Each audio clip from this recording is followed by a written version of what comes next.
Hey y'all, I'm Kat and Ian's behind the camera. Welcome back to our channel. Today I wanted to share with you the basics if you're getting started mountain biking and those little tips that I wish I had known when I first started out right away so that I could just jump in and feel comfortable. So I hope you enjoy it.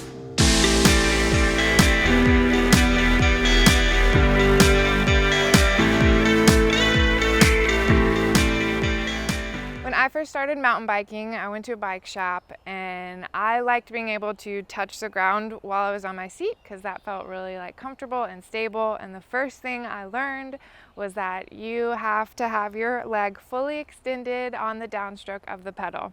And that means you can't touch the ground when you're sitting on your seat. So getting comfortable with that is first thing. When you're riding uphill or on flat land, you're going to want your seat high enough to where you have that downstroke, a full extended leg.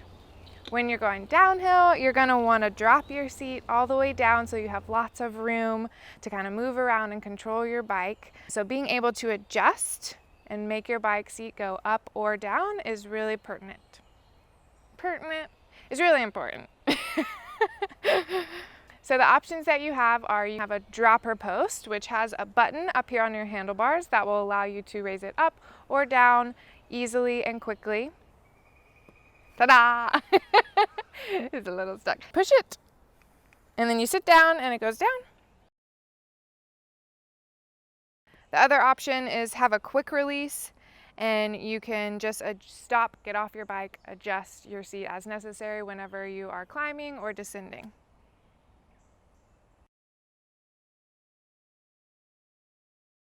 The next thing to learn about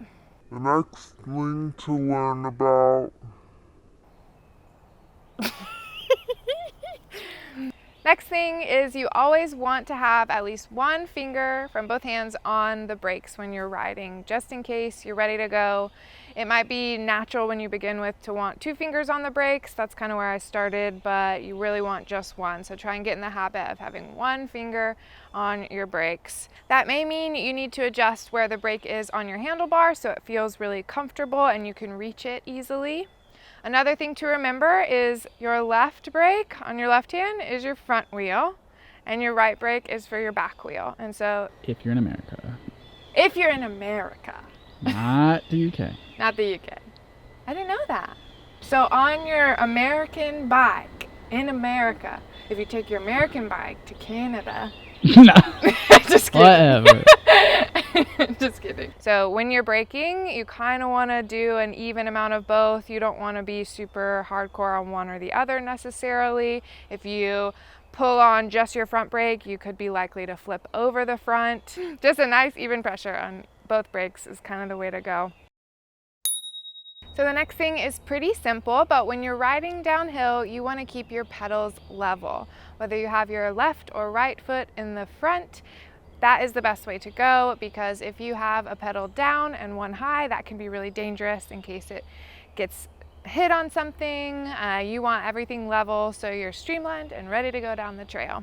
I wish I had known this a little bit earlier because I did do a few rides not knowing this, and then Ian saw me and discovered that I did not know how to ride downhill with my pedals level. So that changes everything. Going back to the seat, another thing to think about is adjusting. So the seat actually can tilt backwards or forwards or up or down. That will actually help a lot depending on the shape of your bike in relation to the shape of your body. And so adjusting that to where it feels really nice and perfect and fitting to you will be a big game changer for when you're riding. So if you don't adjust it, you might come away with a bruised crotch. Bruised what? Crotch. That's not a bad word, right? It's okay to say on YouTube. And lastly, make sure you know what the correct tire pressure is for your bike, and then check it every time you ride so that you don't get a flat while you're out on the trail. That's important because if you're a beginner, you might not have the right tools or knowledge to be able to change that flat out in the middle of the woods, and it'll be a lot better if you just don't get a flat to begin with when you're starting out. Be on the lookout for other videos from us on how to change a tire and the best tools to bring with you out on the trail.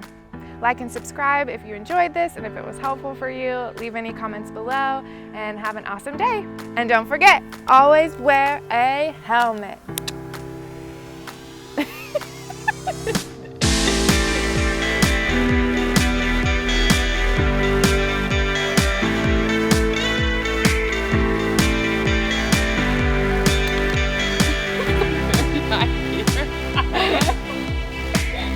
Yeah.